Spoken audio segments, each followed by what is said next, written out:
Leviticus 1. The Lord spoke to Moses from the sacred tent, and gave him instructions for the community of Israel to follow when they offered sacrifices. Sacrifices to please me must be completely burned on the bronze altar. Bulls or rams or goats are the animals to be used for these sacrifices. If the animal is a bull, it must not have anything wrong with it. Lead it to the entrance of the sacred tent, and I will let you know if it is acceptable to me. Lay your hand on its head, and I will accept the animal as a sacrifice for taking away your sins. After the bull is killed in my presence, some priests from Aaron's family will offer its blood to me by splattering it against the four sides of the altar. Skin the bull and cut it up, while the priests pile wood on the altar fire to make it start blazing. Wash the bull's insides and hind legs, so the priests can lay them on the altar with the head, the fat, and the rest of the animal. A priest will then send all of it up in smoke with a smell that pleases me. If you sacrifice a ram or a goat, it must not have anything wrong with it. Lead the animal to the north side of the altar, where it is to be killed in my presence. Then some of the priests will splatter its blood against the four sides of the altar. Cut up the animal and wash its insides and hind legs. A priest will put these parts on the altar with the head, the fat, and the rest of the animal. Then he will send all of it up in smoke with a smell that pleases me. If you offer a bird for this kind of sacrifice, it must be a dove or a pigeon. A priest will take the bird to the bronze altar, where he will wring its neck and put its head on the fire. Then he will drain out its blood on one side of the altar, remove the bird's craw with what is in it, and throw them on the ash heap at the east side of the altar. Finally, he will take the bird by its wings, tear it partially open, and send it up in smoke with a smell that pleases me. Leviticus 2. When you offer sacrifices to give thanks to me, you must use only your finest flour. Put it in a dish, sprinkle olive oil and incense on the flour, and take it to the priests from Aaron's family. One of them will scoop up the incense together with a handful of the flour and oil. Then, to show that the whole offering belongs to me, the priest will lay this part on the bronze altar and send it up in smoke with a smell that pleases me.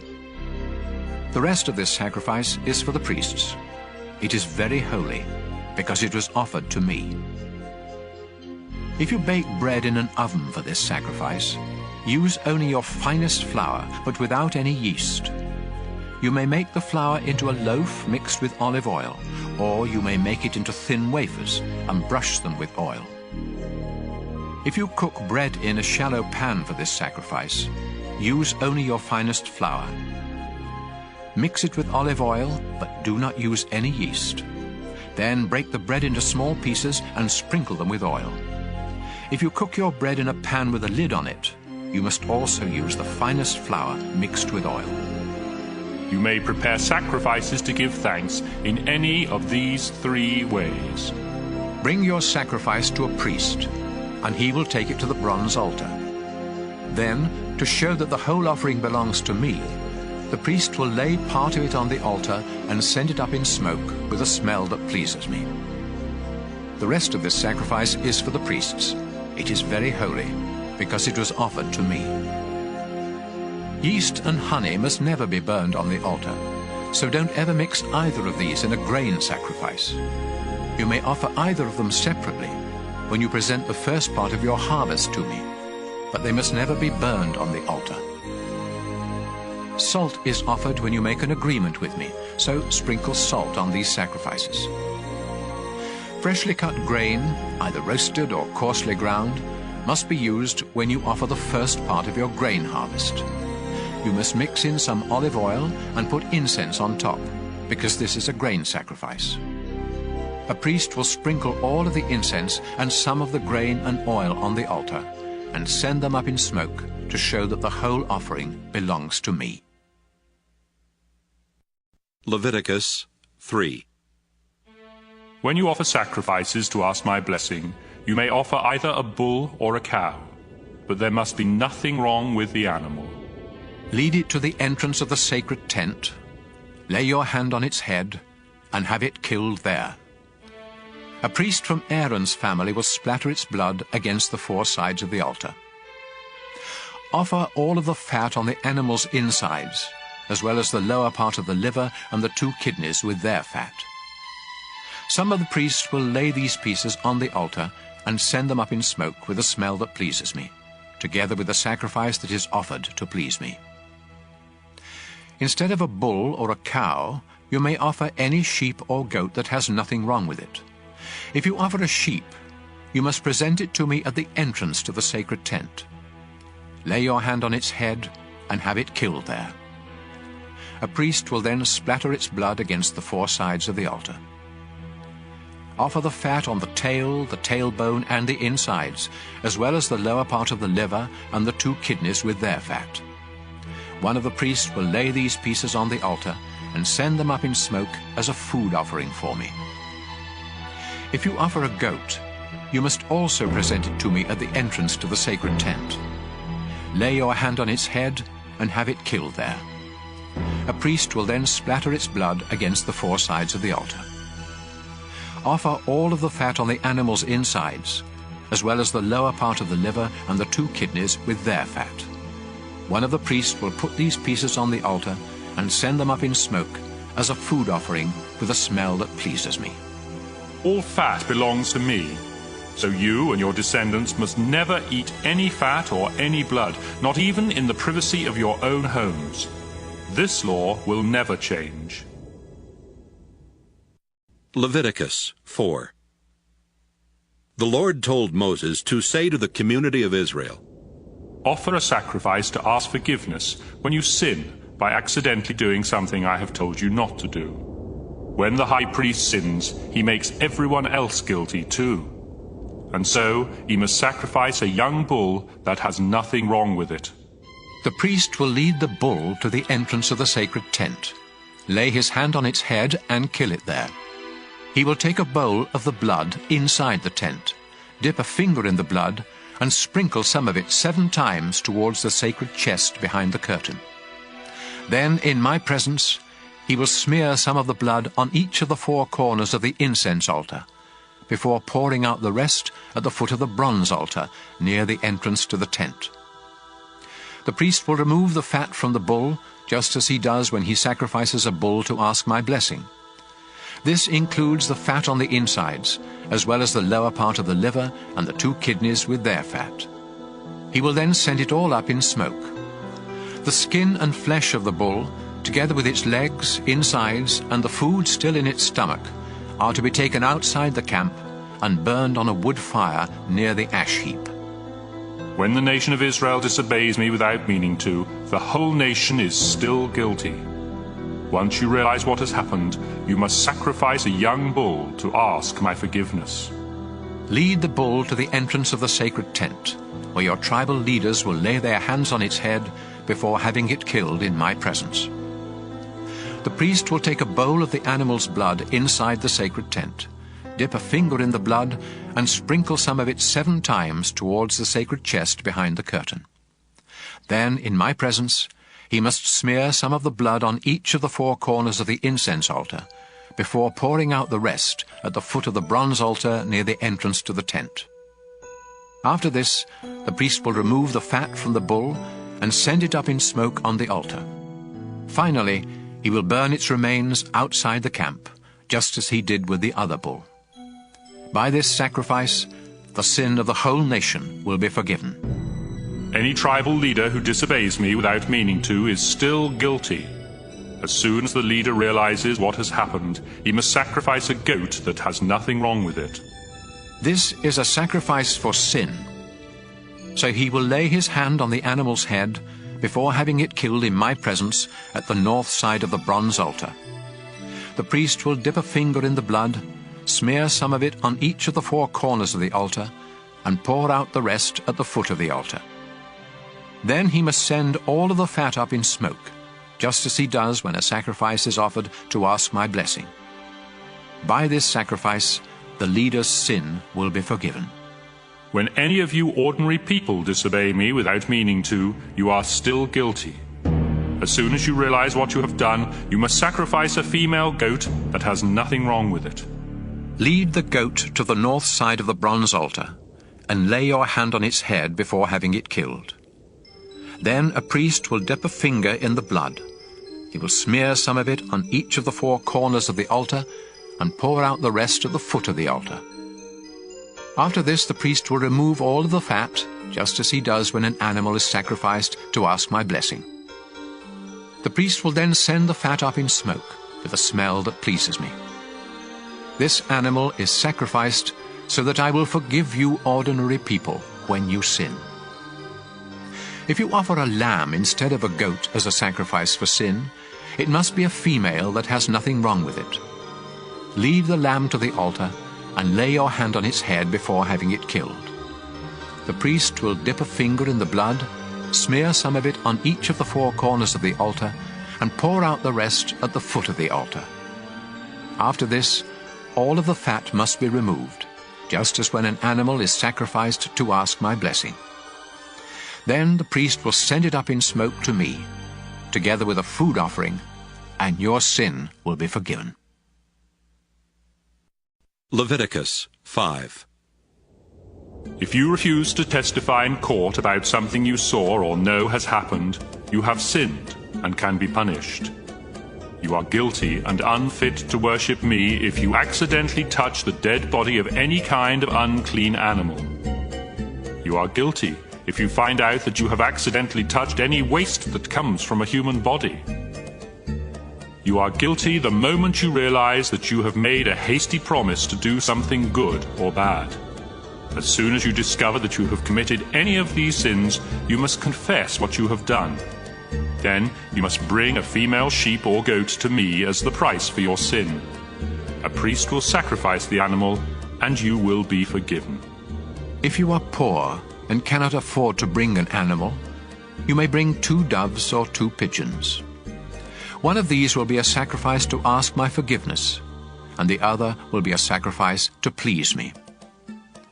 Give both birds to the priest, who will offer one as a sacrifice to ask my forgiveness. He will wring its neck without tearing off its head, splatter some of its blood on one side of the bronze altar, and drain out the rest at the foot of the altar. Then he will follow the proper rules for offering the other bird as a sacrifice to please me. You will be forgiven when the priest offers these sacrifices as the price for your sin.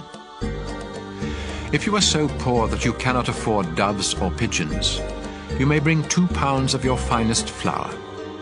This is a sacrifice to ask my forgiveness.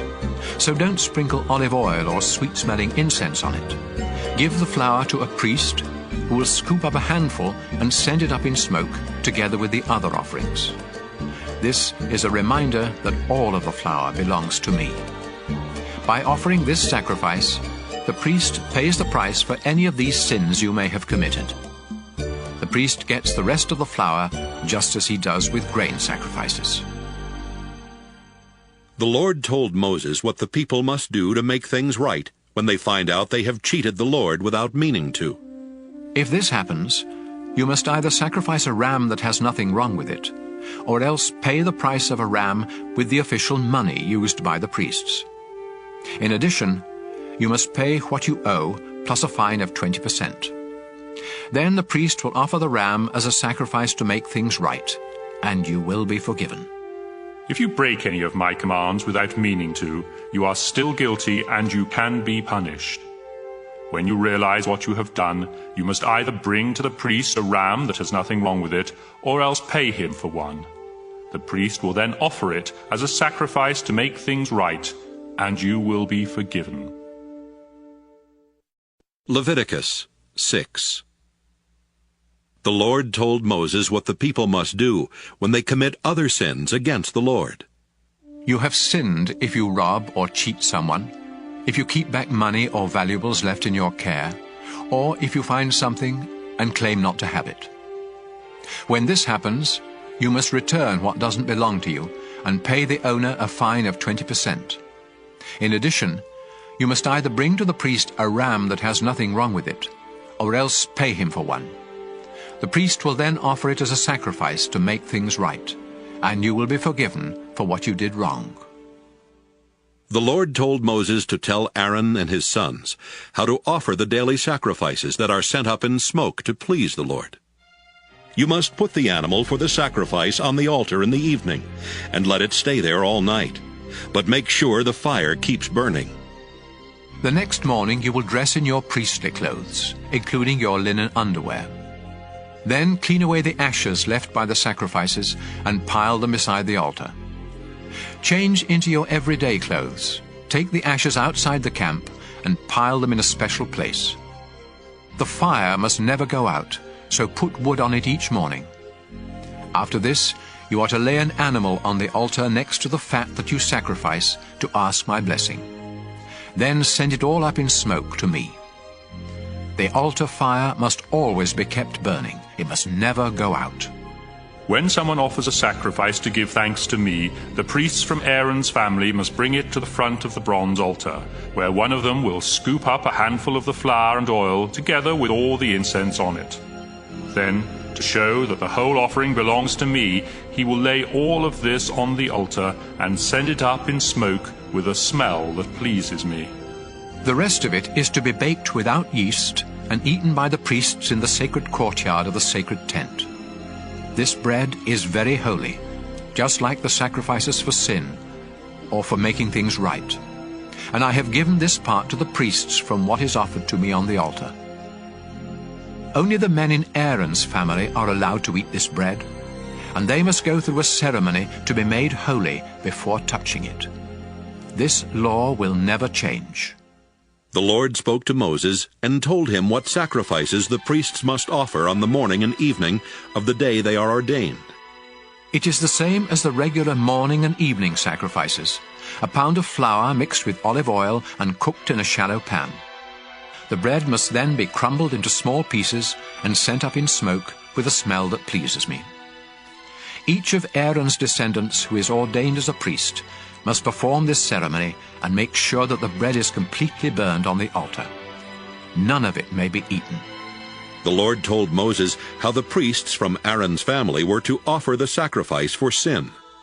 This sacrifice is very sacred, and the animal must be killed in my presence at the north side of the bronze altar.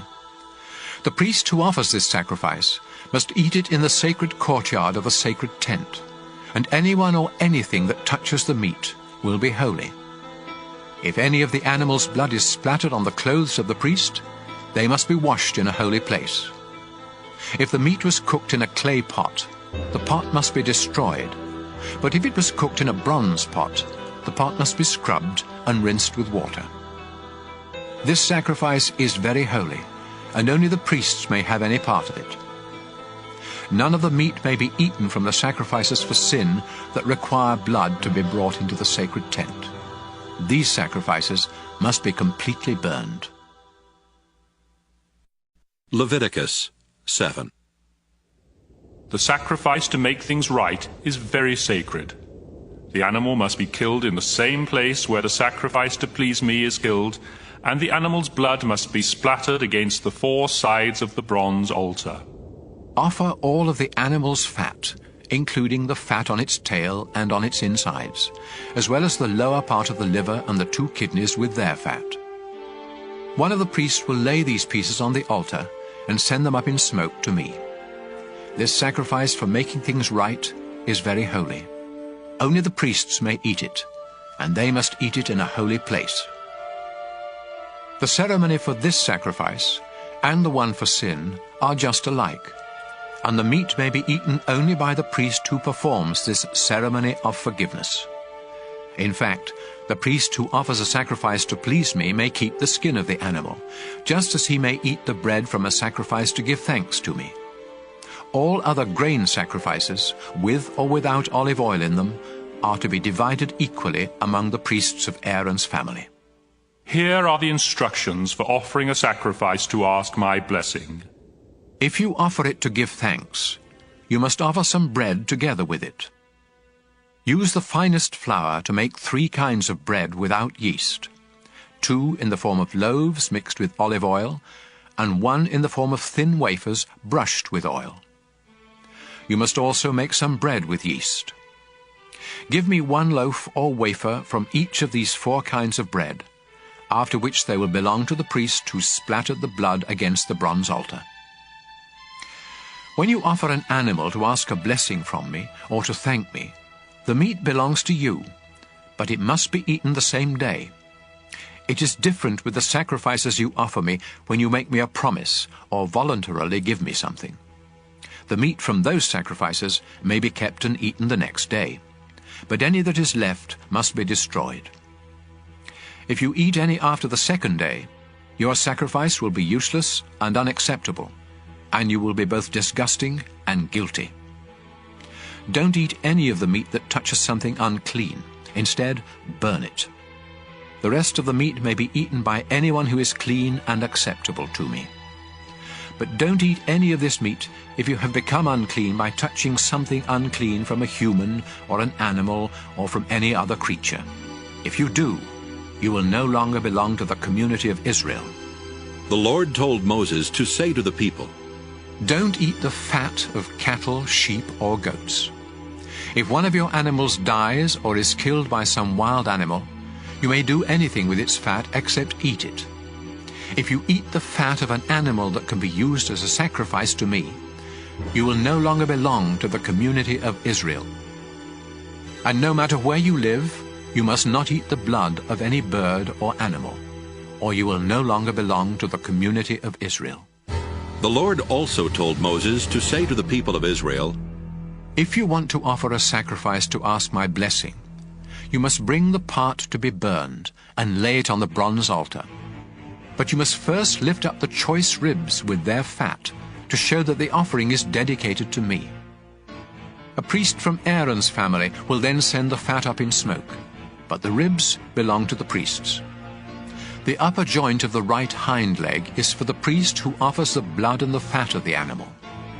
I have decided that the people of Israel must always give the choice ribs and the upper joint of the right hind leg to Aaron's descendants who have been ordained as priests to serve me. This law will never change. I am the Lord. These are the ceremonies for sacrifices to please the Lord, to give him thanks, and to ask his blessing or his forgiveness, as well as the ceremonies for those sacrifices that demand a payment, and for the sacrifices that are offered when priests are ordained. While Moses and the people of Israel were in the desert at Mount Sinai, the Lord commanded them to start offering these sacrifices. Leviticus 8. The Lord said to Moses, Send for Aaron and his sons, as well as their priestly clothes, the oil for ordination, the bull for the sin offering, the 2 rams and a basket of bread made without yeast. Then bring the whole community of Israel together at the entrance to the sacred tent. Moses obeyed the Lord, and when everyone had come together, he said, We are here to follow the Lord's instructions. After Moses told Aaron and his sons to step forward, he had them wash themselves. He put the priestly shirt and robe on Aaron and wrapped the sash around his waist. Then he put the sacred vest on Aaron and fastened it with the finely woven belt. Next, he put on Aaron the sacred breastpiece that was used in learning what the Lord wanted his people to do. He placed the turban on Aaron's head, and on the front of the turban was the narrow strip of thin gold as a sign of his dedication to the Lord. Moses then dedicated the sacred tent and everything in it to the Lord by sprinkling them with some of the oil for ordination. He sprinkled the bronze altar 7 times, and he sprinkled its equipment, as well as the large bronze bowl and its base. He also poured some of the oil on Aaron's head to dedicate him to the Lord. At last, Moses dressed Aaron's sons in their shirts, then tied sashes around them and put special caps on them, just as the Lord had commanded. Moses led out the bull that was to be sacrificed for sin, and Aaron and his sons laid their hands on its head. After it was killed, Moses dipped a finger in the blood and smeared some of it on each of the 4 corners of the bronze altar before pouring out the rest at the foot of the altar. This purified the altar and made it a fit place for offering the sacrifice for sin. Moses then took the fat on the bull's insides, as well as the lower part of the liver and the 2 kidneys, with their fat, and sent them up in smoke on the altar fire. Finally, he took the skin and the flesh of the bull, together with the food still in its stomach, and burned them outside the camp, just as the Lord had commanded. Moses led out the ram for the sacrifice to please the Lord. After Aaron and his sons had laid their hands on its head, Moses killed the ram and splattered its blood against the four sides of the altar. Moses had the animal cut up, and he washed its insides and hind legs. Then he laid the head, the fat, and the rest of the ram on the altar, and sent them up in smoke with a smell that pleased the Lord. All this was done just as the Lord had commanded. Moses led out the ram for the ceremony of ordination. Aaron and his sons laid their hands on its head, and it was killed. Moses smeared some of its blood on Aaron's right earlobe, some on his right thumb, and some on the big toe of his right foot. Moses did the same thing for Aaron's sons, before splattering the rest of the blood against the four sides of the altar.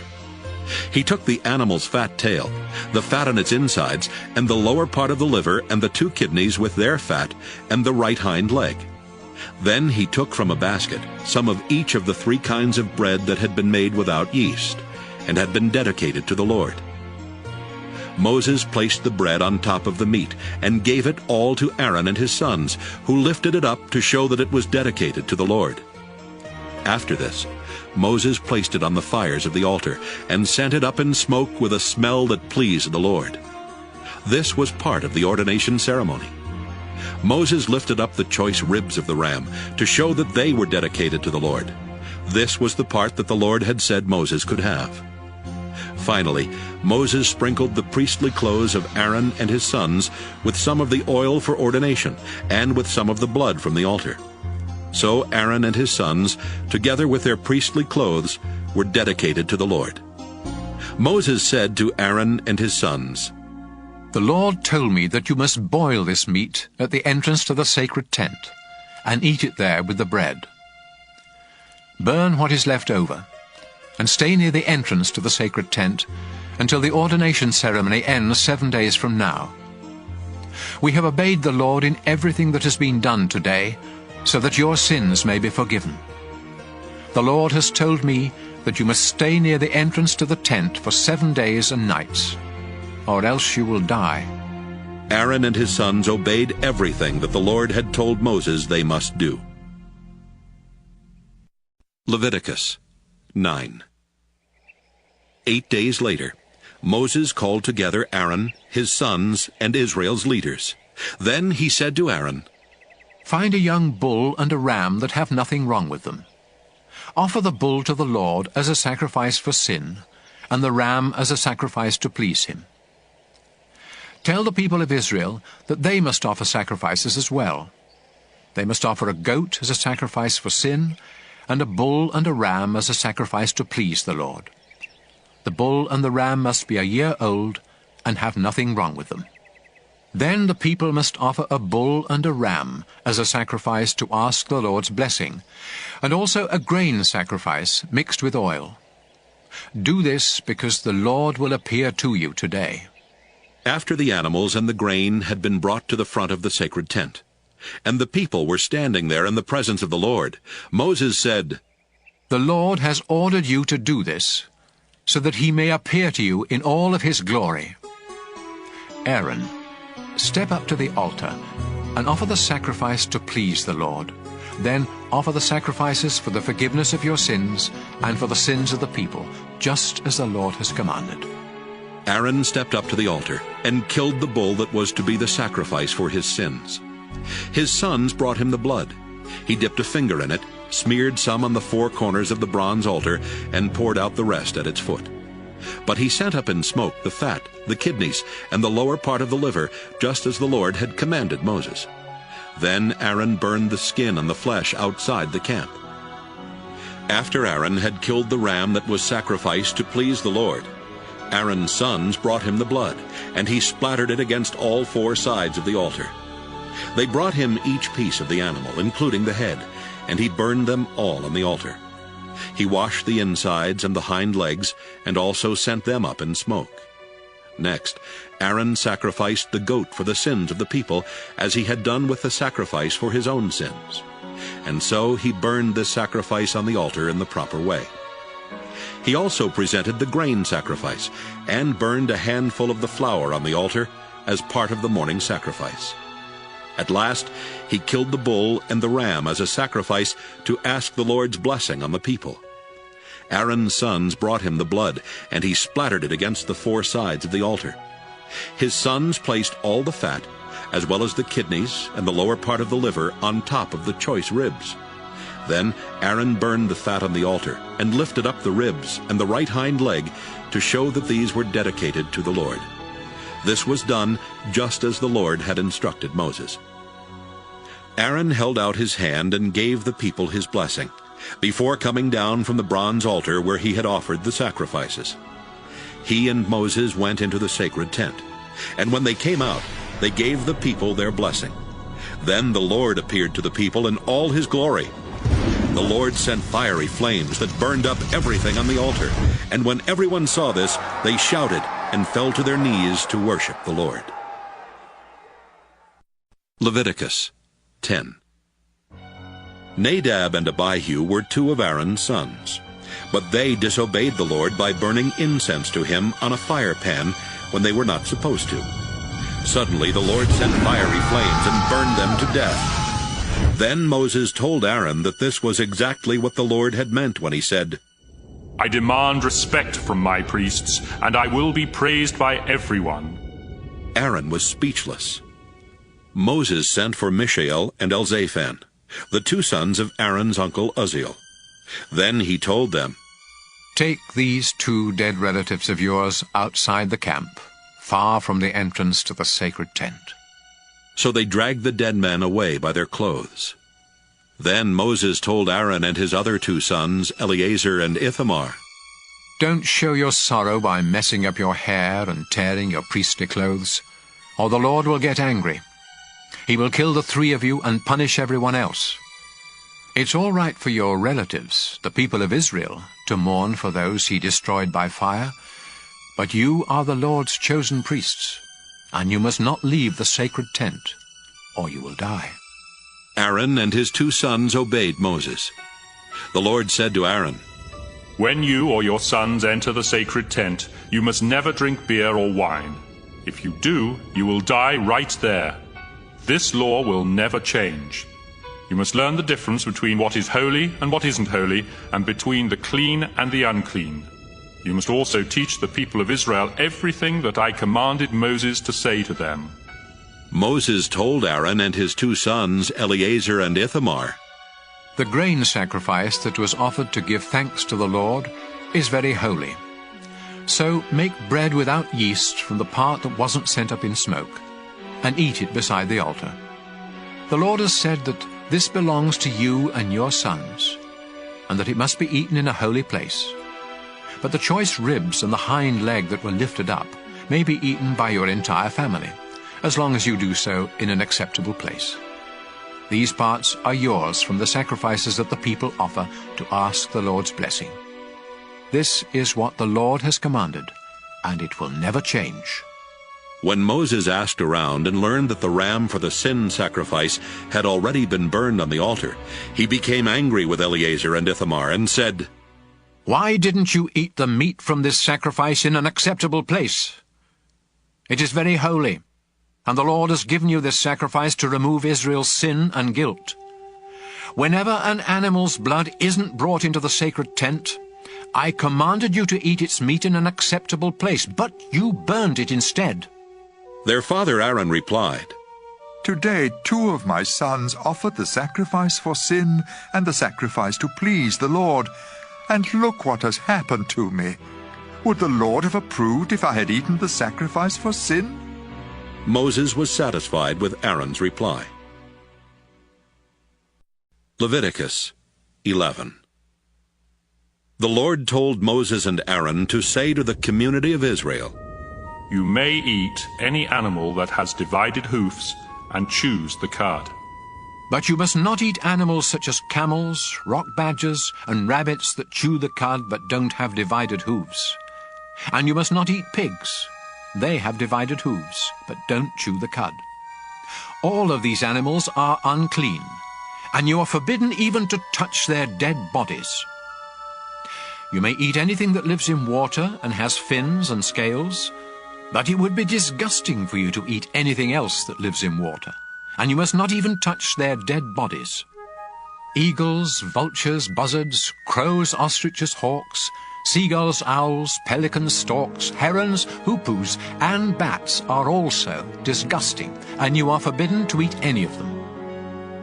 The only winged insects you may eat are locusts, grasshoppers, and crickets. All other winged insects that crawl are too disgusting for you to eat. Don't even touch the dead bodies of animals that have divided hooves, but don't chew the cud. And don't touch the dead bodies of animals that have paws. If you do, you must wash your clothes, but you are still unclean until evening. Moles, rats, mice, and all kinds of lizards are unclean. Anyone who touches their dead bodies, or anything touched by their dead bodies, becomes unclean until evening. If something made of wood, cloth, or leather touches one of their dead bodies, it must be washed, but it is still unclean until evening. If any of these animals is found dead in a clay pot, the pot must be broken to pieces, and everything in it becomes unclean. If you pour water from this pot on any food, that food becomes unclean, and anything drinkable in the pot becomes unclean. If the dead body of one of these animals touches anything else, including ovens and stoves, that thing becomes unclean and must be destroyed. A spring or a cistern where one of these dead animals is found is still clean, but anyone who touches the animal becomes unclean. If the dead body of one of these animals is found lying on seeds that have been set aside for planting, the seeds remain clean, but seeds that are soaking in water become unclean if the dead animal is found in the water. If an animal that may be eaten happens to die and you touch it, you become unclean until evening. If you eat any of its meat or carry its body away, you must wash your clothes, but you are still unclean until evening. Don't eat any of those disgusting little creatures that crawl or walk close to the ground. If you eat any of them, you will become just as disgusting and unclean as they are. I am the Lord your God, and you must dedicate yourself to me and be holy, just as I am holy. Don't become disgusting by eating any of these unclean creatures. I brought you out of Egypt so that I could be your God. Now you must become holy because I am holy. I have given these laws so that you will know what animals, birds, and fish are clean and may be eaten, and which ones are unclean and may not be eaten. Leviticus 12. The Lord told Moses to say to the community of Israel, If a woman gives birth to a son, she is unclean for 7 days, just as she is during her monthly period. Her son must be circumcised on the 8th day, but her loss of blood keeps her from being completely clean for another 33 days. During this time, she must not touch anything holy or go to the place of worship. Any woman who gives birth to a daughter is unclean for 2 weeks, just as she is during her period. And she won't be completely clean for another 66 days. When the mother has completed her time of cleansing, she must come to the front of the sacred tent and bring to the priest a year-old lamb as a sacrifice to please me, and a dove or a pigeon as a sacrifice for sin. After the priest offers the sacrifices to me, the mother will become completely clean from her loss of blood, whether her child is a boy or a girl. If she cannot afford a lamb, she can offer 2 doves or 2 pigeons, one as a sacrifice to please me, and the other as a sacrifice for sin. Leviticus 13. The Lord told Moses and Aaron to say to the people, If sores or boils or a skin rash should break out and start spreading on your body, you must be brought to Aaron or one of the other priests. If the priest discovers that the hair in the infected area has turned white, and that the infection seems more than skin deep, he will say, This is leprosy. You are unclean. But if the infected area is white and only skin deep, and if the hair in it hasn't turned white, the priest will order you to stay away from everyone else for 7 days. If the disease hasn't spread by that time, he will order you to stay away from everyone else for another 7 days. Then, if the disease hasn't gotten any worse or spread, the priest will say, "You are clean. It was only a sore. After you wash your clothes, you may go home." However, if the disease comes back, you must return to the priest. If it is discovered that the disease has started spreading, he will say, "This is leprosy. You are unclean." Any of you with a skin disease must be brought to a priest. If he discovers that the sore spot is white with pus, and that the hair around it has also turned white, he will say, "This is leprosy. You are unclean and must stay away from everyone else."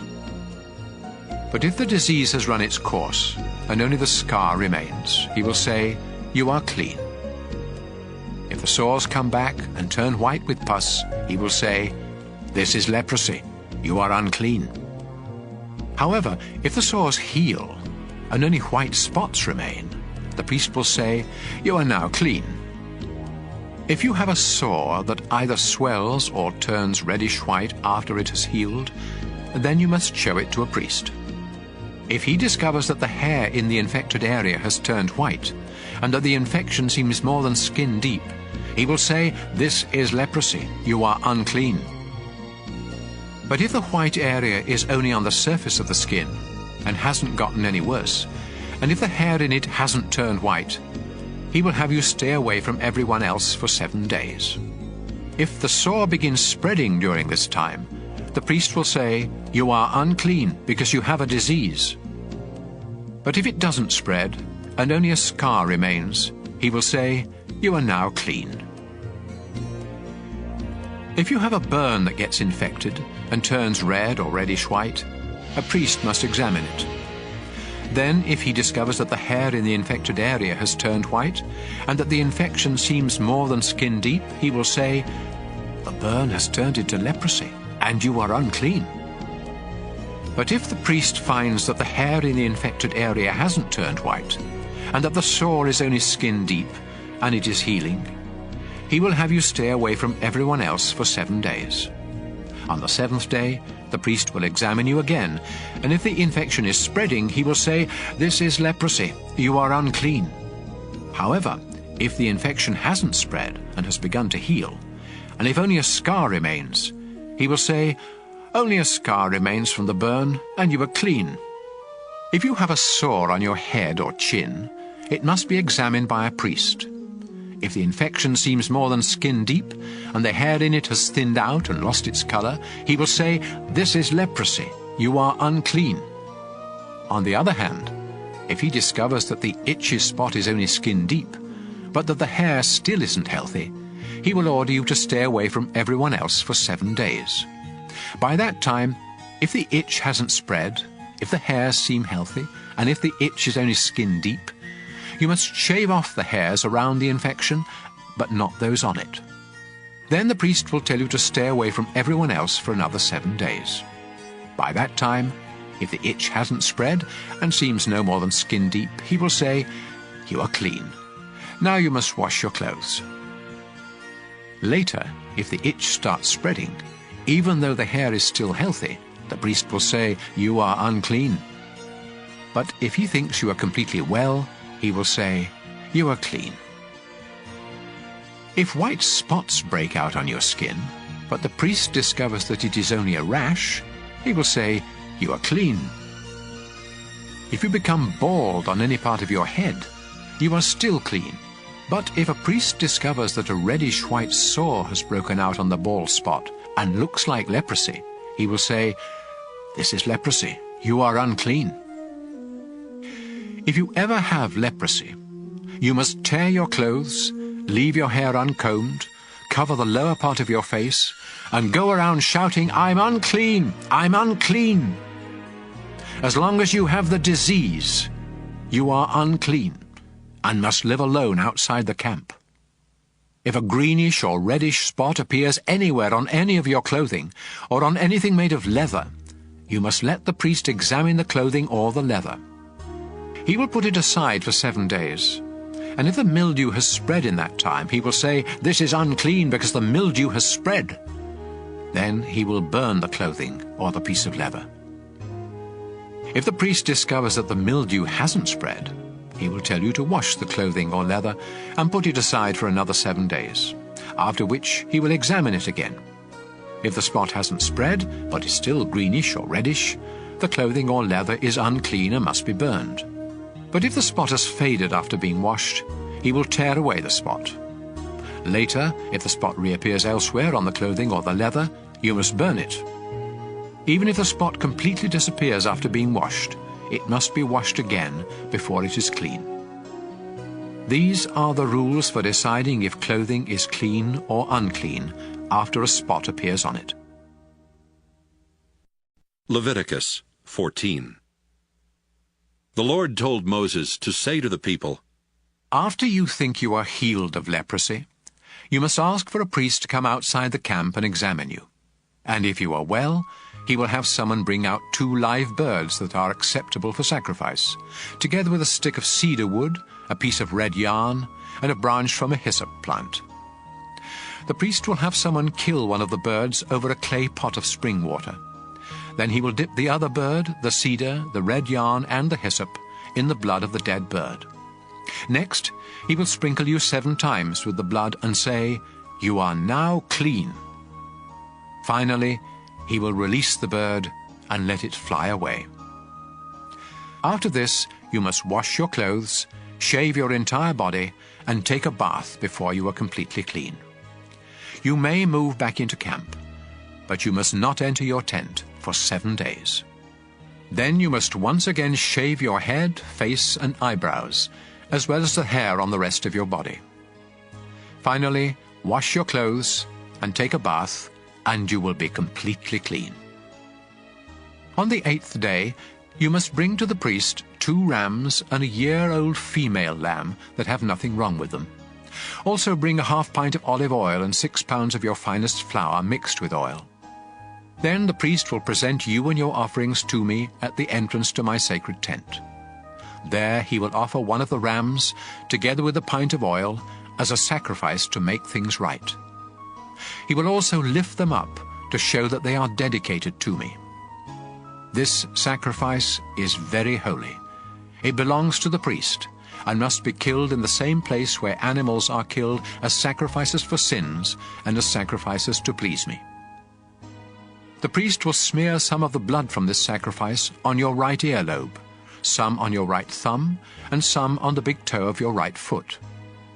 He will then pour some of the olive oil into the palm of his left hand, dip a finger of his right hand into the oil, and sprinkle some of it 7 times toward the sacred tent.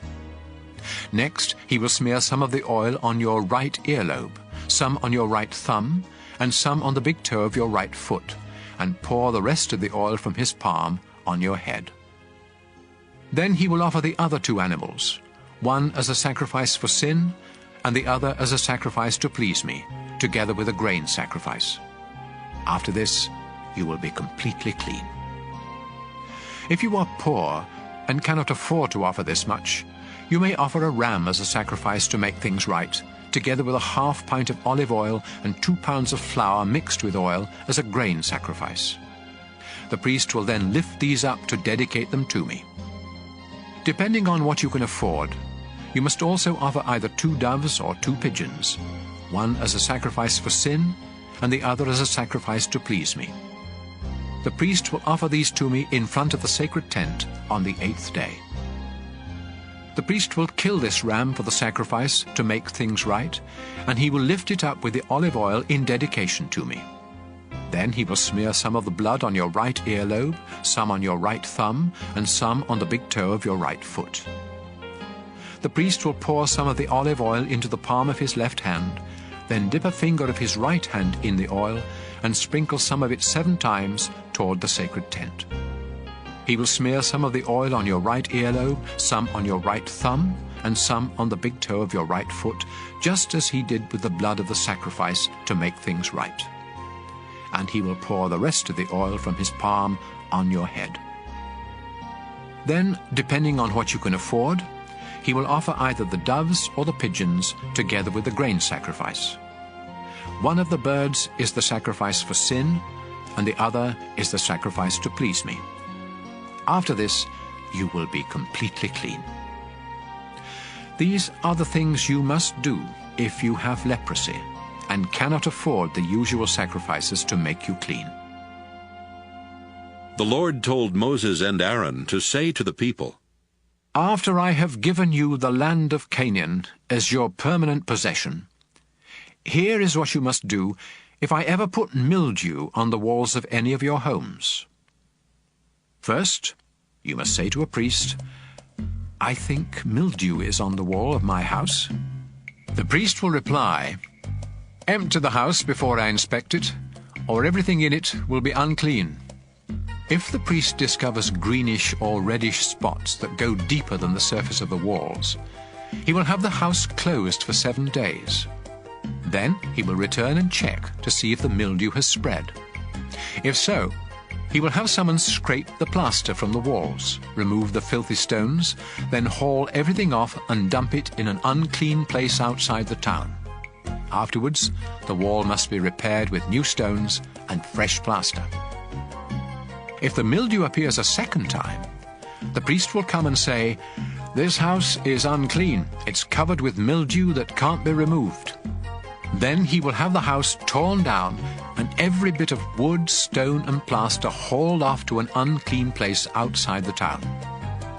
Meanwhile, if any of you entered the house while it was closed, you will be unclean until evening. And if you either slept or ate in the house, you must wash your clothes. On the other hand, if the priest discovers that mildew hasn't reappeared after the house was newly plastered, he will say, This house is clean. The mildew is gone. Then, to show that the house is now clean, he will get 2 birds, a stick of cedar wood, a piece of red yarn, and a branch from a hyssop plant, and bring them to the house. He will kill one of the birds over a clay pot of spring water, and let its blood drain into the pot. Then he will dip the cedar, the hyssop, the yarn, and the other bird into the mixture of blood and water. Next, he will sprinkle the house 7 times with the mixture. Then the house will be completely clean. Finally, he will release the bird and let it fly away, ending the ceremony for purifying the house. These are the things you must do if you discover that you are unclean because of an itch or a sore, or that your clothing or house is unclean because of mildew. Leviticus 15. The Lord told Moses and Aaron to say to the community of Israel, Any man with an infected penis is unclean, whether it is stopped up or keeps dripping. Anything that he rests on or sits on is also unclean. And if you touch either these or him, you must wash your clothes and take a bath, but you still remain unclean until evening.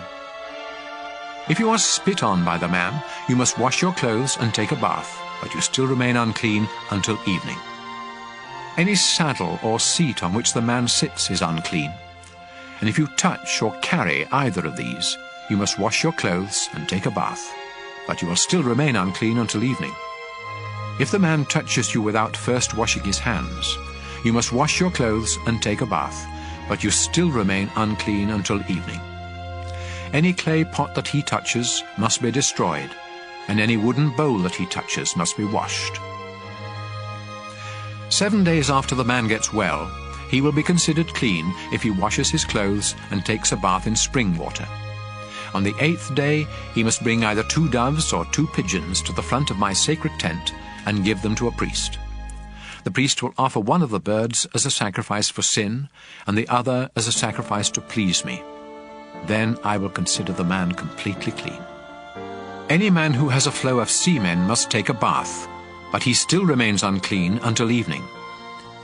If the semen touches anything made of cloth or leather, these must be washed, but they still remain unclean until evening. After having sex, both the man and the woman must take a bath, but they still remain unclean until evening. When a woman has her monthly period, she remains unclean for 7 days. And if you touch her, you must take a bath, but you remain unclean until evening. Anything that she rests on or sits on is also unclean, And if you touch either of these, you must wash your clothes and take a bath, but you still remain unclean until evening. Any man who has sex with her during this time becomes unclean for 7 days, and anything he rests on is also unclean. Any woman who has a flow of blood outside her regular monthly period is unclean until it stops, just as she is during her monthly period. Anything that she rests on or sits on during this time is also unclean, just as it would be during her period. If you touch either of these, you must wash your clothes and take a bath, but you still remain unclean until evening. 7 days after the woman gets well, she will be considered clean. On the 8th day, she must bring either 2 doves or 2 pigeons to the front of my sacred tent and give them to a priest. He will offer one of the birds as a sacrifice for sin, and the other as a sacrifice to please me. Then I will consider the woman completely clean. When any of you become unclean, you must stay away from the rest of the community of Israel. Otherwise, my sacred tent will become unclean, and the whole nation will die. These are the things you men must do if you become unclean because of an infected penis, or if you have a flow of semen. And these are the things you women must do when you become unclean either because of your monthly period or an unusual flow of blood. This is also what you men must do if you have sex with a woman who is unclean. Leviticus 16. 2 of Aaron's sons had already lost their lives for disobeying the Lord. So the Lord told Moses to say to Aaron, I, the Lord, appear in a cloud over the place of mercy on the sacred chest, which is behind the inside curtain of the sacred tent. And I warn you not to go there except at the proper time. Otherwise you will die. Before entering this most holy place, you must offer a bull as a sacrifice for your sins, and a ram as a sacrifice to please me. You will take a bath and put on the sacred linen clothes, including the underwear, the robe, the sash, and the turban. Then the community of Israel will bring you a ram and 2 goats, both of them males. The goats are to be used as sacrifices for sin, and the ram is to be used as a sacrifice to please me. Aaron, you must offer the bull as a sacrifice for forgiveness for your own sins and for the sins of your family. Then you will lead the 2 goats into my presence at the front of the sacred tent, where I will show you which goat will be sacrificed to me and which one will be sent into the desert to the demon Azazel. After you offer the first goat as a sacrifice for sin, the other one must be presented to me alive before you send it into the desert to take away the sins of the people. You must offer the bull as a sacrifice to ask forgiveness for your own sins and for the sins of your family. Then you will take a fire pan of live coals from the bronze altar, together with 2 handfuls of finely ground incense, into the most holy place.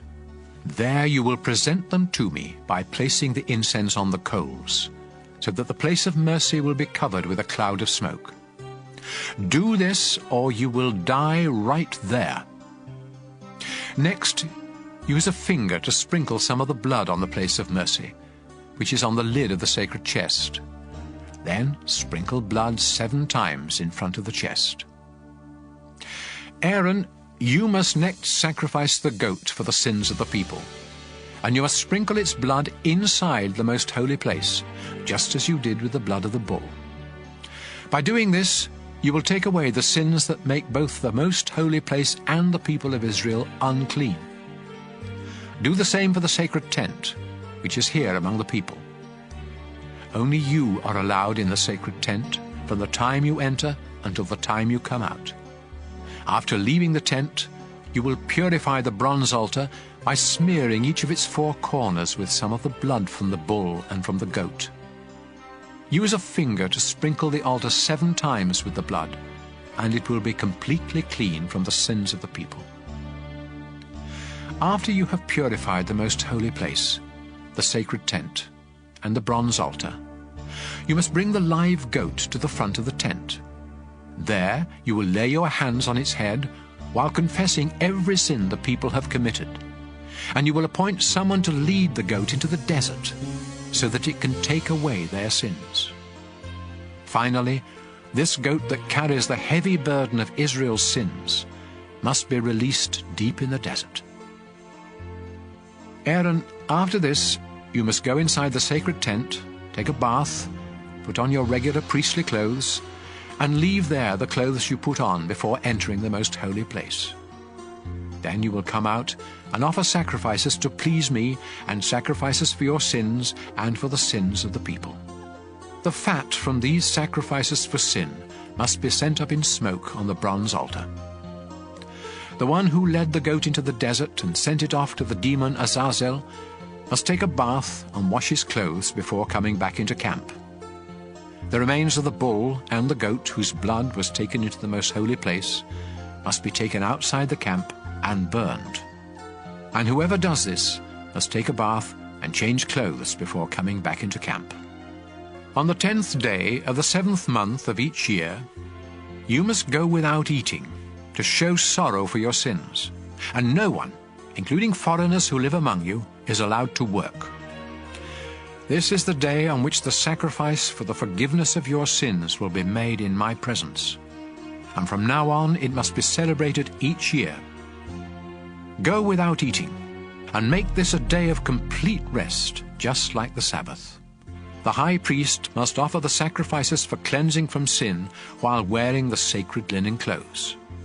He will offer these sacrifices for the most holy place, the sacred tent, the bronze altar, all the priests, and for the whole community.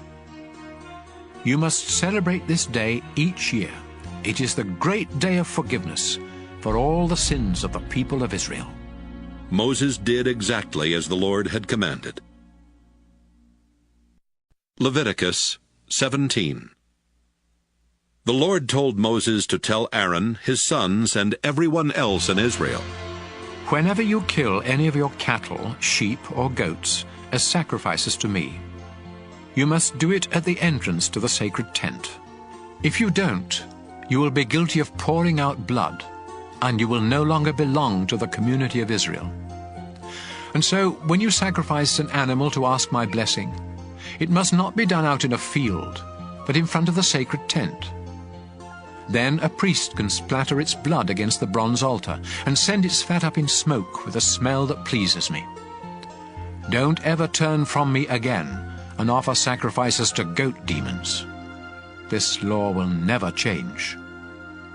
Remember, no one in Israel, including foreigners, is to offer a sacrifice anywhere except at the entrance to the sacred tent. If you do, you will no longer belong to my people. I will turn against any of my people who eat blood. This also includes any foreigners living among you. Life is in the blood, and I have given you the blood of animals to sacrifice in place of your own. That's also why I have forbidden you to eat blood. Even if you should hunt and kill a bird or an animal, you must drain out the blood and cover it with soil. The life of every living creature is in its blood. That's why I have forbidden you to eat blood, and why I have warned you that anyone who does will no longer belong to my people. If you happen to find a dead animal and eat it, you must take a bath and wash your clothes, but you are still unclean until evening. If you don't take a bath, you will suffer for what you did wrong. Leviticus 18. The Lord told Moses to tell the people of Israel, I am the Lord your God. So don't follow the customs of Egypt, where you used to live, or those of Canaan, where I am bringing you. I am the Lord your God, and you must obey my teachings. Obey them, and you will live. I am the Lord. Don't have sex with any of your close relatives, especially your own mother. This would disgrace your father. And don't disgrace him by having sex with any of his other wives. Don't have sex with your sister or stepsister, whether you grew up together or not. Don't disgrace yourself by having sex with your granddaughter or half-sister, or a sister of your father or mother. Don't disgrace your uncle by having sex with his wife. Don't have sex with your daughter-in-law or sister-in-law. And don't have sex with the daughter or granddaughter of any woman that you have earlier had sex with. You may be having sex with a relative, and that would make you unclean. As long as your wife is alive, don't cause trouble for her by taking one of her sisters as a second wife. When a woman is having her monthly period, she is unclean, so don't have sex with her. Don't have sex with another man's wife. That would make you unclean. Don't sacrifice your children on the altar fires to the god Molech. I am the Lord your God, and that would disgrace me. It is disgusting for a man to have sex with another man. Anyone who has sex with an animal is unclean. Don't make yourselves unclean by any of these disgusting practices of those nations that I am forcing out of the land for you. They made themselves and the land so unclean that I punished the land because of their sins, and I made it vomit them up. Now don't do these sickening things that make the land filthy.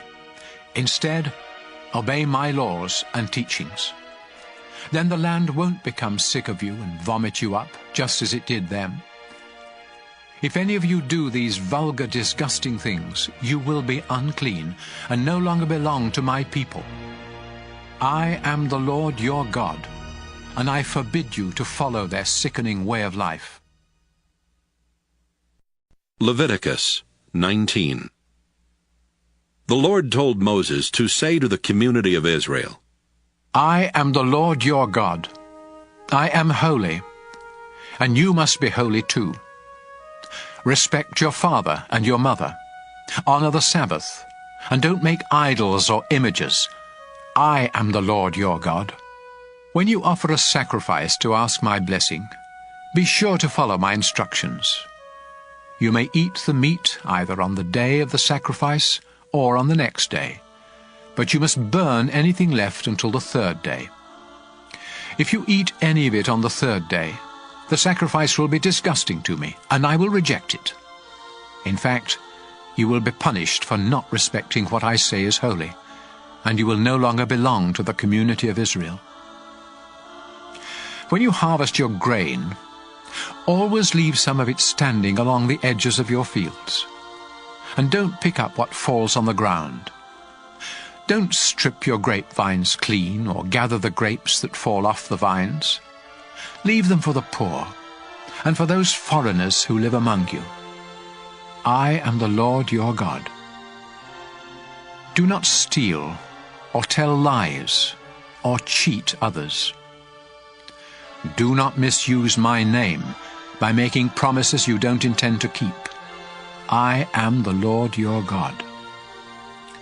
Do not steal anything or cheat anyone, and don't fail to pay your workers at the end of each day. I am the Lord your God, and I command you not to make fun of the deaf or to cause a blind person to stumble. Be fair, no matter who is on trial. Don't favor either the poor or the rich. Don't be a gossip, but never hesitate to speak up in court, especially if your testimony can save someone's life. Don't hold grudges. On the other hand, it's wrong not to correct someone who needs correcting. Stop being angry, and don't try to take revenge. I am the Lord, and I command you to love others as much as you love yourself. Breed your livestock animals only with animals of the same kind. And don't plant two kinds of seed in the same field, or wear clothes made of different kinds of material. If a man has sex with a slave woman who is promised in marriage to someone else, he must pay a fine, but they are not to be put to death. After all, she was still a slave at the time. The man must bring a ram to the entrance of the sacred tent and give it to a priest, who will then offer it as a sacrifice to me, so the man's sins will be forgiven. After you enter the land, you will plant fruit trees, but you are not to eat any of their fruit for the first 3 years. In the 4th year, the fruit must be set apart as an expression of thanks to me, the Lord God. Do this, and in the 5th year, Those trees will produce an abundant harvest of fruit for you to eat. Don't eat the blood of any animal. Don't practice any kind of witchcraft. I forbid you to shave any part of your head or beard, or to cut and tattoo yourself as a way of worshipping the dead. Don't let your daughters serve as temple prostitutes. This would bring disgrace both to them and the land. I command you to respect the Sabbath and the place where I am worshipped. Don't make yourself disgusting to me by going to people who claim they can talk to the dead. I command you to show respect for older people and to obey me with fear and trembling. Don't mistreat any foreigners who live in your land. Instead, treat them as well as you treat citizens, and love them as much as you love yourself. Remember, you were once foreigners in the land of Egypt. I am the Lord your God. Use honest scales, and don't cheat when you weigh or measure anything. I am the Lord your God. I rescued you from Egypt, and I command you to obey my laws. Leviticus 20. The Lord told Moses to say to the community of Israel, Death by stoning is the penalty for any citizens or foreigners in the country who sacrifice their children to the god Molech. They have disgraced both the place where I am worshipped and my holy name, and so I will turn against them and no longer let them belong to my people. Some of you may let them get away with human sacrifice, but not me. If any of you worship Molech, I will turn against you and your entire family, and I will no longer let you belong to my people. I will be your enemy if you go to someone who claims to speak with the dead, and I will destroy you from among my people. Dedicate yourselves to me and be holy, because I am the Lord your God. I have chosen you as my people, and I expect you to obey my laws. If you curse your father or mother, you will be put to death, and it will be your own fault. If any of you men have sex with another man's wife, both you and the woman will be put to death. Having sex with one of your father's wives disgraces him, so both you and the woman will be put to death just as you deserve. It isn't natural to have sex with your daughter-in-law, and both of you will be put to death just as you deserve. It's disgusting for men to have sex with one another, and those who do will be put to death just as they deserve. It isn't natural for a man to marry both a mother and her daughter, and so all three of them will be burned to death. If any of you have sex with an animal, both you and the animal will be put to death just as you deserve. If you marry one of your sisters, you will be punished, and the two of you will be disgraced by being openly forced out of the community. If you have sex with a woman during her monthly period, both you and the woman will be cut off from the people of Israel. The sisters of your father and mother are your own relatives, and you will be punished for having sex with any of them. If you have sex with your uncle's wife, neither you nor she will ever have any children. And if you marry your sister-in-law, neither of you will ever have any children. Obey my laws and teachings, or else the land I am giving you will become sick of you and throw you out. The nations I am chasing out did these disgusting things, and I hated them for it. So don't follow their example. I am the Lord your God, and I have promised you their land that is rich with milk and honey. I have chosen you to be different from other people. That's why you must make a difference between animals and birds that I have said are clean and unclean. This will keep you from becoming disgusting to me. I am the Lord, the Holy God. You have been chosen to be my people, and so you must be holy too. If you claim to receive messages from the dead, you will be put to death by stoning, just as you deserve. Leviticus 21. the Lord gave Moses these instructions for Aaron's sons, the priests. Touching a dead body will make you unclean.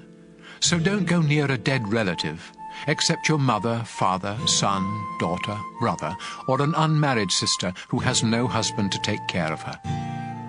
Don't make yourself unclean by attending the funeral of someone related to you by marriage. Don't shave any part of your head, or trim your beard, or cut yourself, to show that you are mourning. I am the Lord your God, and I have chosen you alone to offer sacrifices of food to me on the altar. That's why you must keep yourselves holy. Don't marry a divorced woman, or a woman who has served as a temple prostitute. You are holy because I am holy. And so you must be treated with proper respect, since you offer food sacrifices to me, the God of holiness. If any of you priests has a daughter who disgraces you by serving as a temple prostitute, she must be burned to death. If you are the high priest, you must not mess up your hair or tear your clothes in order to mourn for the dead. Don't make yourself unclean by going near a dead body, not even that of your own father or mother. If you leave the sacred place to attend a funeral, both you and the sacred place become unclean, because you are the high priest. If you are the high priest, you must marry only a virgin from your own tribe. Don't marry a divorced woman or any other woman who has already had sex, including a temple prostitute. In this way, your descendants will be qualified to serve me. Remember, I am the Lord, and I have chosen you. The Lord told Moses to say to Aaron, No descendant of yours can ever serve as my priest if he is blind or lame, if his face is disfigured, if one leg is shorter than the other, if either a foot or a hand is crippled, if he is a hunchback or a dwarf, if an eye or his skin is diseased, or if his testicles have been damaged. These men may not serve as my priests and burn sacrifices to me. They may eat the food offerings presented to me, but they may not enter the sacred place or serve me at the altar. Remember, I am the Lord, the one who makes a priest holy. Moses told all of this to Aaron, his sons, and the people of Israel. Leviticus 22. The Lord told Moses to say to Aaron and his sons, I am the Lord God, and I demand that you honor my holy name by showing proper respect for the offerings brought to me by the people of Israel. If any of you are unclean when you accept an offering for me, I will no longer let you serve as a priest. None of you may take part in the sacred meals while you have a skin disease or an infected penis, or after you have been near a dead body or have had a flow of semen, or if you have touched an unclean creature of any sort, including an unclean person. Once you are unclean, you must take a bath, but you still cannot eat any of the sacred food until evening. I command you not to eat anything that is killed by a wild animal or dies a natural death. This would make you unclean. Obey me, or you will die on duty for disgracing the place of worship. Remember, I am the Lord, the one who makes a priest holy. Only you priests and your families may eat the food offerings. These are too sacred for any of your servants. However, any slave that you own, including those born into your household, may eat this food.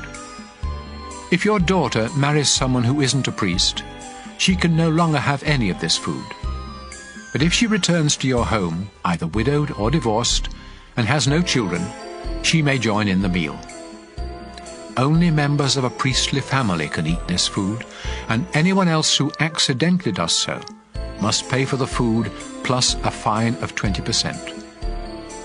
I warn you not to treat lightly the offerings that are brought by the people of Israel. Don't let them become guilty of eating this sacred food. Remember, I am the Lord, the one who makes these offerings holy.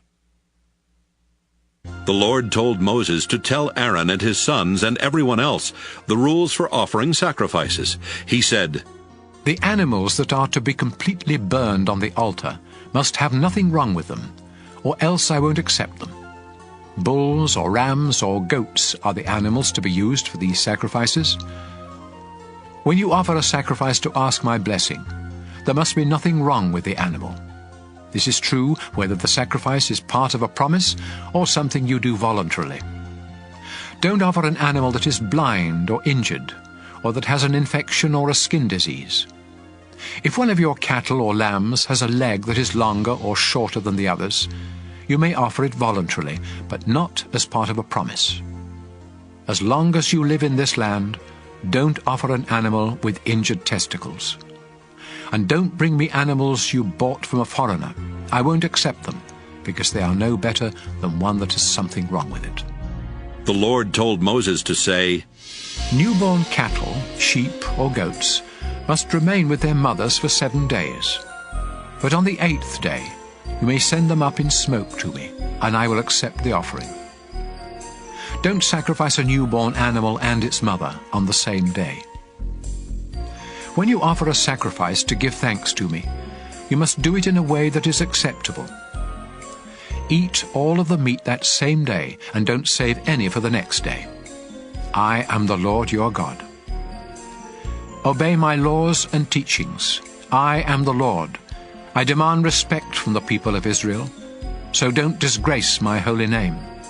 Remember, I am the one who chose you to be priests and rescued all of you from Egypt, so that I would be your Lord. Leviticus 23.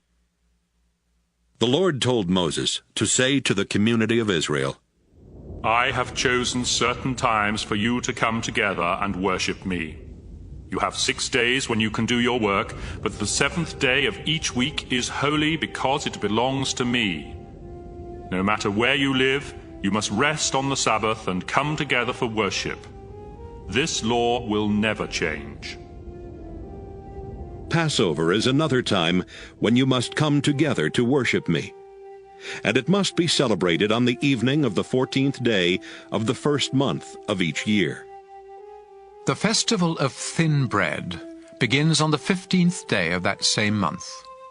It lasts 7 days, and during this time you must honor me by eating bread made without yeast. On the first day of this festival you must rest from your work and come together for worship. Each day of this festival you must offer sacrifices. Then on the final day you must once again rest from your work and come together for worship. The Lord told Moses to say to the community of Israel, After you enter the land I am giving you, the first bundle of wheat from each crop must be given to me. So bring it to a priest on the day after the Sabbath. He will lift it up in dedication to me, and I will accept you. You must also offer a sacrifice to please me. So bring the priest a 1-year-old lamb that has nothing wrong with it, and 4 pounds of your finest flour mixed with olive oil. Then he will place these on the bronze altar and send them up in smoke with a smell that pleases me. Together with these, you must bring a quart of wine as a drink offering. I am your God, and I forbid you to eat any new grain or anything made from it until you have brought these offerings. This law will never change.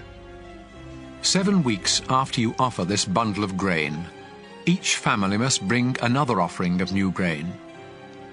Do this exactly 50 days later, which is the day following the 7th Sabbath.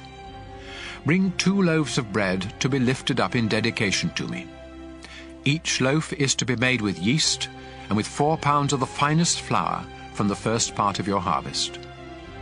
At this same time, the entire community of Israel must bring 7 lambs that are a year old, a young bull, and 2 rams.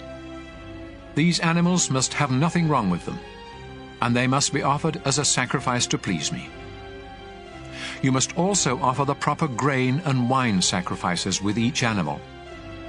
Offer a goat as a sacrifice for sin, and 2 rams a year old as a sacrifice to ask my blessing. The priest will lift up the rams together with the bread in dedication to me. These offerings are holy and are my gift to the priest. This is a day of celebration and worship, a time of rest from your work. You and your descendants must obey this law. When you harvest your grain, always leave some of it standing around the edges of your fields. And don't pick up what falls on the ground. Leave it for the poor and for those foreigners who live among you.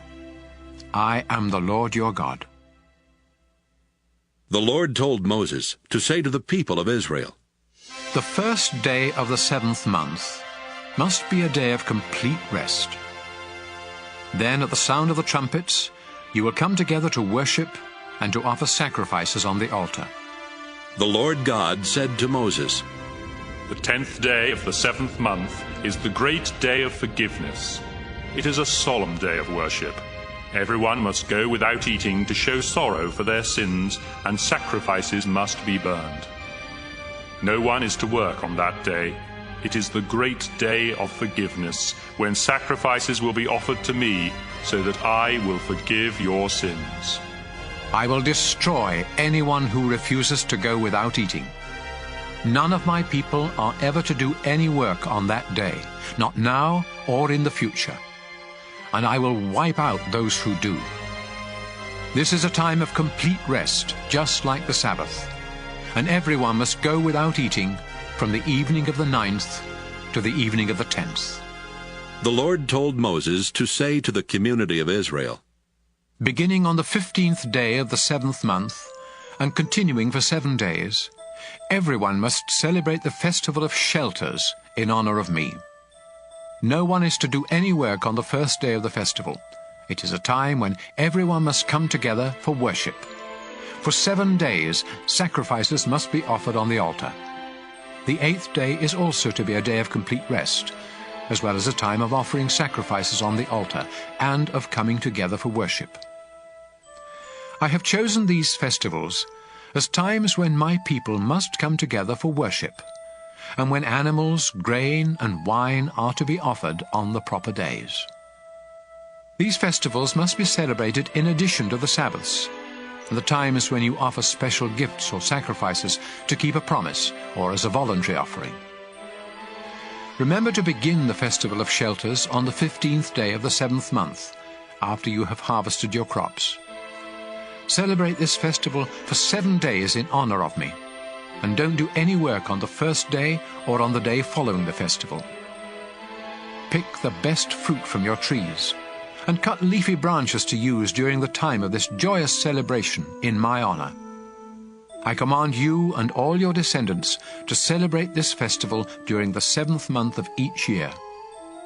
For 7 days, every Israelite must live in a shelter, so future generations will know that I made their ancestors live in shelters when I brought them out of Egypt. I am the Lord your God. This is how Moses instructed the people of Israel to celebrate the Lord's festivals. Leviticus 24. The Lord told Moses to say to the community of Israel, You must supply the purest olive oil for the lamps in the sacred tent, so they will keep burning. Aaron will set up the golden lampstand in the holy place of the sacred tent. Then he will light the 7 lamps that must be kept burning there in my presence every night from now on. This law will never change. Use your finest flour to bake 12 loaves of bread about 4 pounds each. Then take them into the sacred tent and lay them on the gold table in 2 rows of 6 loaves. Alongside each row, put some pure incense that will be sent up by fire in the place of the bread, as an offering to me. Aaron must lay fresh loaves on the table each Sabbath, and priests in all generations must continue this practice as part of Israel's agreement with me.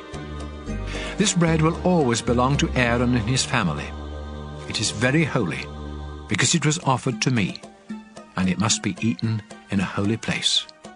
Shelomith, the daughter of Dibri from the tribe of Dan, had married an Egyptian, and they had a son. One day their son got into a fight with an Israelite man in camp and cursed the name of the Lord. So the young man was dragged off to Moses, who had him guarded while everyone waited for the Lord to tell them what to do. Finally the Lord said to Moses, "This man has cursed me.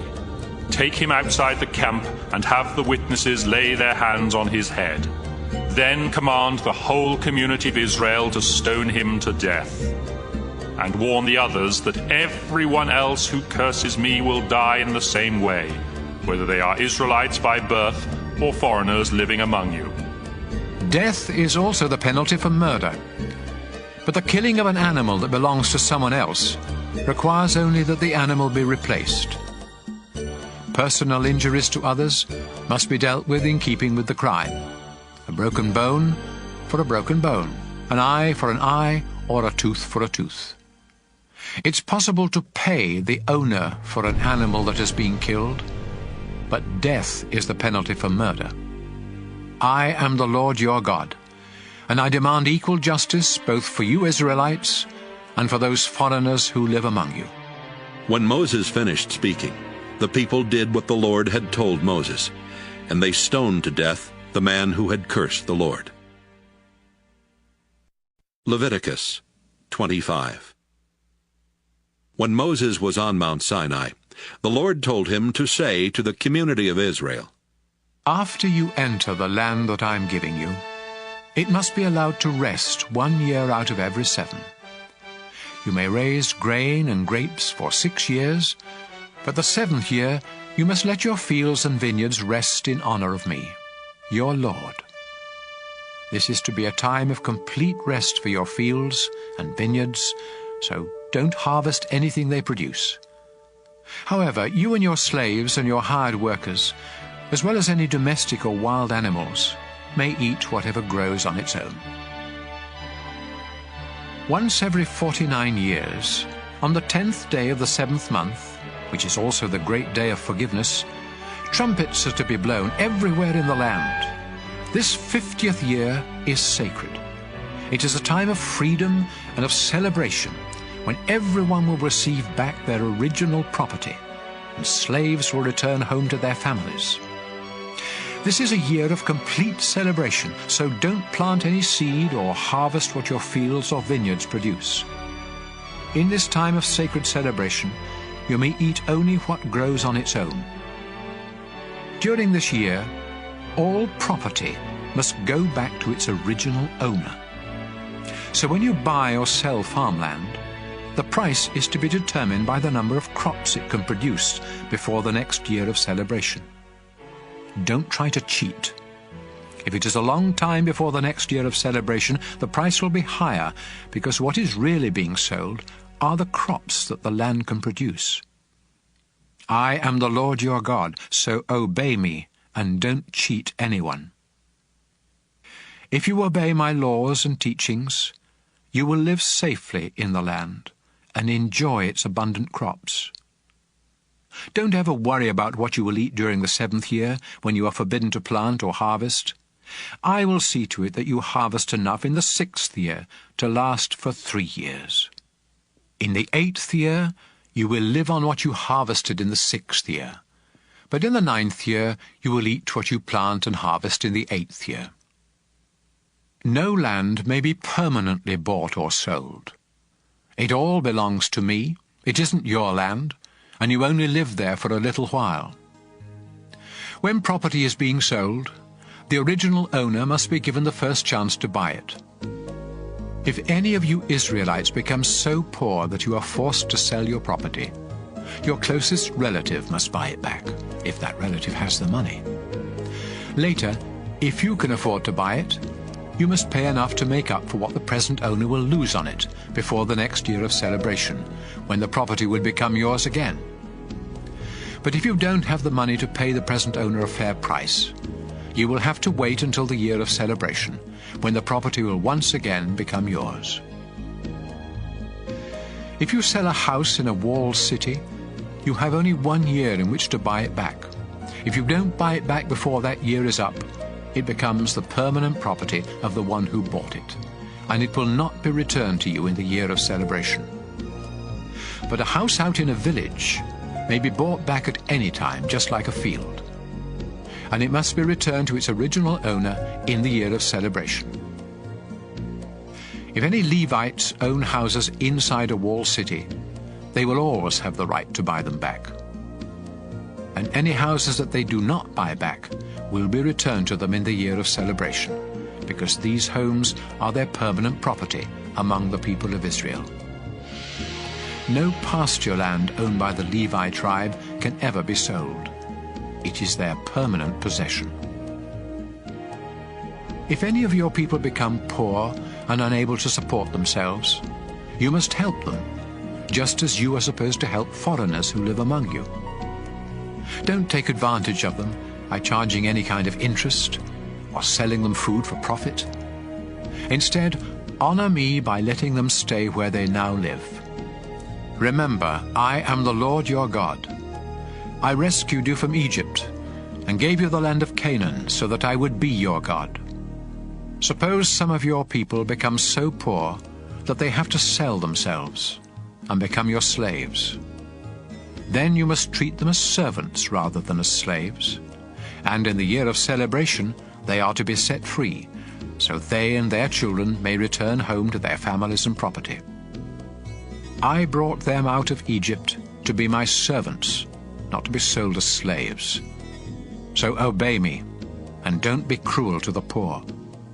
If you want slaves, buy them from other nations, or from the foreigners who live in your own country, and make them your property. You can own them, and even leave them to your children when you die, but do not make slaves of your own people, or be cruel to them. Even if some of you Israelites become so much in debt that you must sell yourselves to foreigners in your country, you still have the right to be set free by a relative, such as a brother or uncle or cousin, or some other family member. In fact, if you ever get enough money, you may buy your own freedom by paying your owner for the number of years you would still be a slave before the next year of celebration. The longer the time until then, the more you will have to pay. And even while you are the slaves of foreigners in your own country, your people must make sure that you are not mistreated. If you cannot gain your freedom in any of these ways, both you and your children will still be set free in the year of celebration. People of Israel, I am the Lord your God, and I brought you out of Egypt to be my own servants. Leviticus 26. I am the Lord your God. So don't make or worship any sort of idols or images. Respect the Sabbath and honor the place where I am worshipped, because I am the Lord. Faithfully obey my laws, and I will send rain to make your crops grow, and your trees produce fruit. Your harvest of grain and grapes will be so abundant that you won't know what to do with it all. You will eat and be satisfied, and you will live in safety. I will bless your country with peace, and you will rest without fear. I will wipe out the dangerous animals and protect you from enemy attacks. You will chase and destroy your enemies, even if there are only 5 of you and 100 of them, or only 100 of you and 10,000 of them. I will treat you with such kindness that your nation will grow strong, and I will also keep my promises to you. Your barns will overflow with grain each year. I will live among you and never again look on you with disgust. I will walk with you. I will be your God, and you will be my people. I am the Lord your God, and I rescued you from Egypt so that you would never again be slaves. I have set you free. Now walk with your heads held high. If you disobey me and my laws, and if you break our agreement, I will punish you terribly, and you will be ruined. You will be struck with incurable diseases and with fever that leads to blindness and depression. Your enemies will eat the crops you plant, and I will turn from you and let you be destroyed by your attackers. You will even run at the very rumor of attack. Then if you still refuse to obey me, I will punish you 7 times for each of your sins, until your pride is completely crushed. I will hold back the rain, so the sky above you will be like iron, and the ground beneath your feet will be like copper. All of your hard work will be for nothing, and there will be no harvest of grain or fruit. If you keep rebelling against me, I'll punish you 7 times worse, just as your sins deserve. I'll send wild animals to attack you, and they will gobble down your children and livestock. So few of you will be left that your roads will be deserted. If you remain my enemies after this, I'll remain your enemy and punish you even worse. War will break out because you broke our agreement. And if you escape to your walled cities, I'll punish you with horrible diseases, and you will be captured by your enemies. You will have such a shortage of bread that 10 women will be able to bake their bread in the same oven. Each of you will get only a few crumbs, and you will go hungry. Then, if you don't stop rebelling, I'll really get furious and punish you terribly for your sins. In fact, you will be so desperate for food that you will eat your own children. I'll destroy your shrines and tear down your incense altars, leaving your dead bodies piled on top of your idols. And you will be disgusting to me.